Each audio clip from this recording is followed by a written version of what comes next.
there guys, it's Joey, and these are 3 new Starry smudges for the store that were a request.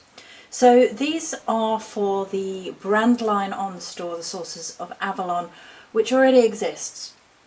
And there are different products for each of the 3 main sorceresses of Avalon, whom I currently cover in the store. And given that these are smudges is why we're going to have a separate video, because if it had just been another extension of another product that followed the same energies of these 3 particular priestesses, sorceresses, I would have just put them up on the store and directed to the videos that already exist, as I have videos, lengthy videos, discussing the energies of each sorceress in question. However, because these are smudges, it means they take on an extra property, if you like, which we're going to discuss for each. But before I discuss the unique property about the smudges, I'm going to say that the other energies for each sorceress, as appropriate, as are already on store, as are already discussed in other videos on Sorceresses of Avalon, are combined within each smudge blend. So the energies have correlation, but they are a shift because they are a smudge. And as I have said with the Starry smudges before, the purpose of the smudges is they are entirely scent based. They are built, layered around scent in order to give off scent, in order to raise vibration, to create one's temple on an energetic level. That's the point of the Starry smudges, is to create temples, and therefore each of these smudges creates a temple appropriate to the priestess in question. So I'm just going to read the bit extra from the meanings for each of the smudges and why that's slightly different to the regular setup of each energy, if you like. So first and foremost, and actually my favourite, I shouldn't pull favourites, but it is the Temple of Morgana Le Fay. So from the meditation with Morgana Le Fay, magic is our birthright. Therefore, creating a temple surrounded, encompassed, about, within the energy of Morgana Le Fay, in which to connect with these energies and perhaps the archetype herself, is about a temple of magic, the nature of magic in its rawest, most primal form. Morgana Le Fay is the essence of a magical being, a witch, a sorceress, a priestess. It is her love. Magic is her love, her deep love, her pursuit, her goals, her birthright. She was born to be a sorceress. Magic pumps through the blood in her veins. It excites her.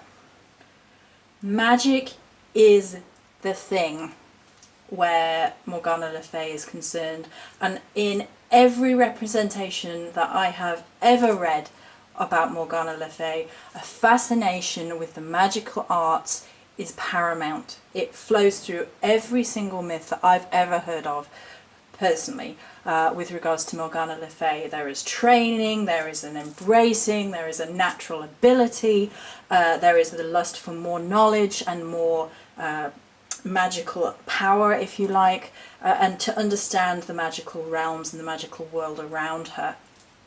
Depending on the mythos, it's either taken to a good place or a bad place, inverted commas, and of course with these mythoses we tend to read between the lines because they tend to demonize females a little bit, and we've covered all of that in the other Sorceresses of Avalon, so it's looking beyond the archetypes like we've discussed previously. But this is very much about magic, about the manifestation of magic.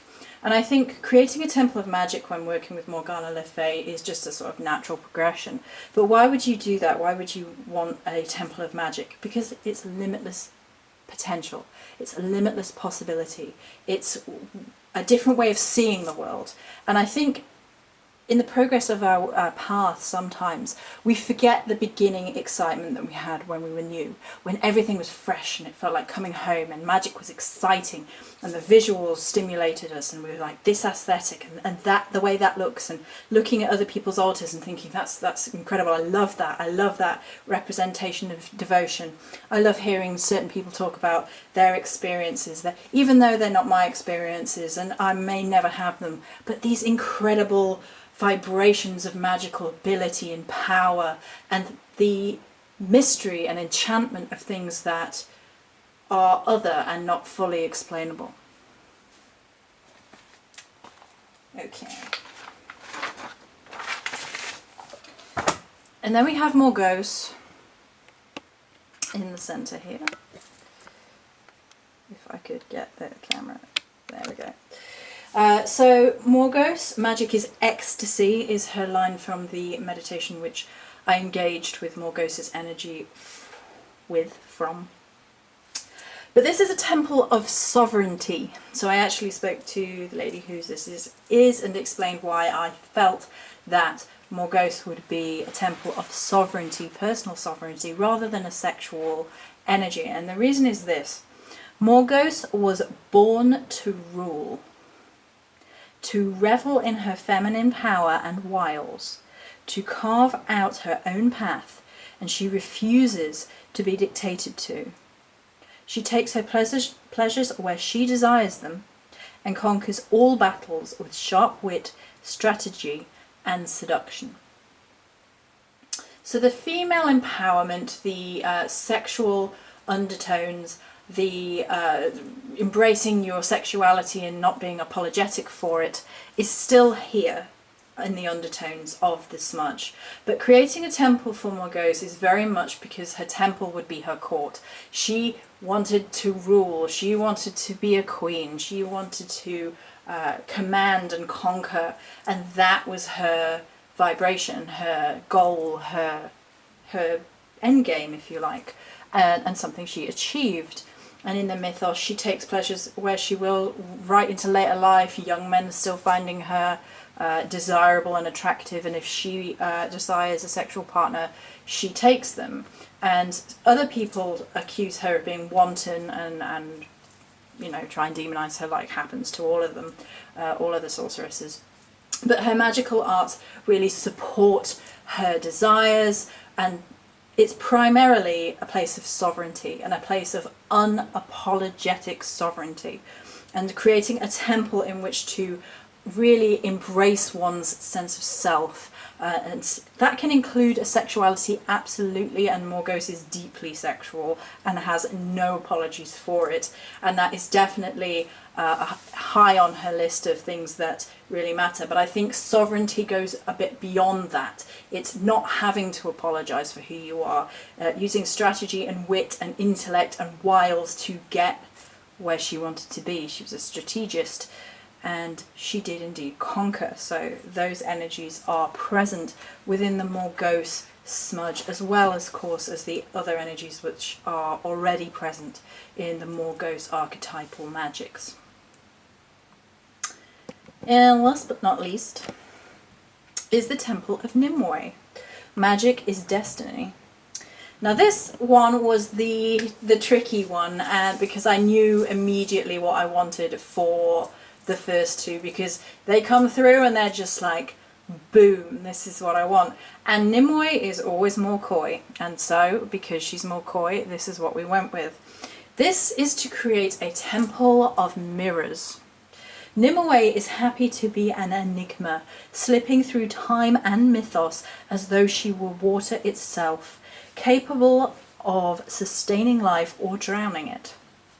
Deeply entrenched in prophecy, she reflects like a mirror, showing us not only what we see in the reflection, but also providing a portal into the beyond.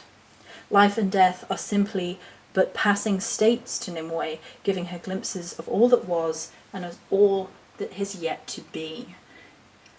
It's creating a temple of mirrors, because mirrors are so deeply entrenched in the lore. They're very close to the realm of water, so you have that emotional tie-in, and there's an element of prophecy, there's an element of life, death and rebirth here.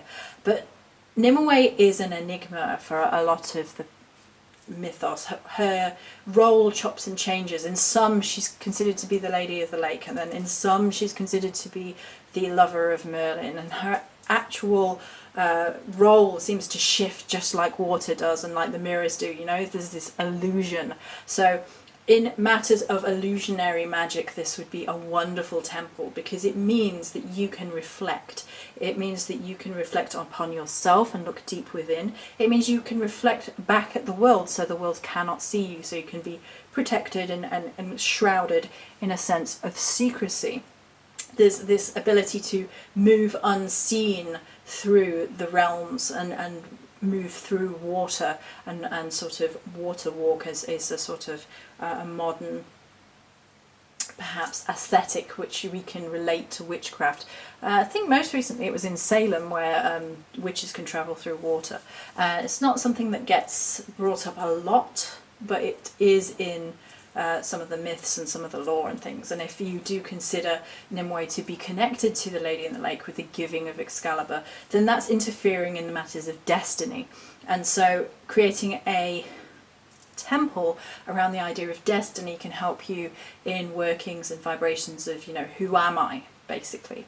And it's like looking within and reflecting, and looking what you see in the mirror and reflecting, and searching for ideas of prophecy of who you want to be and how you get there, and destiny and answers and things which are a little bit more hard to sort of categorize, a little bit like water, a little bit slippery, emotions and thoughts and feelings.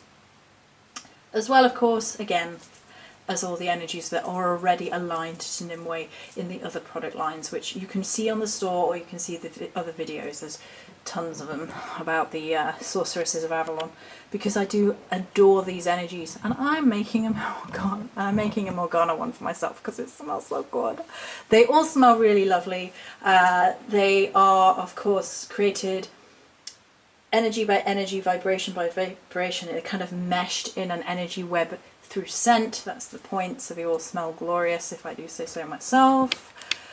Blow my own horn, toot toot toot, but they Morgana. Oh, they do all smell gorgeous. They all have a very unique fragrance, obviously, because they are all completely different sorceresses.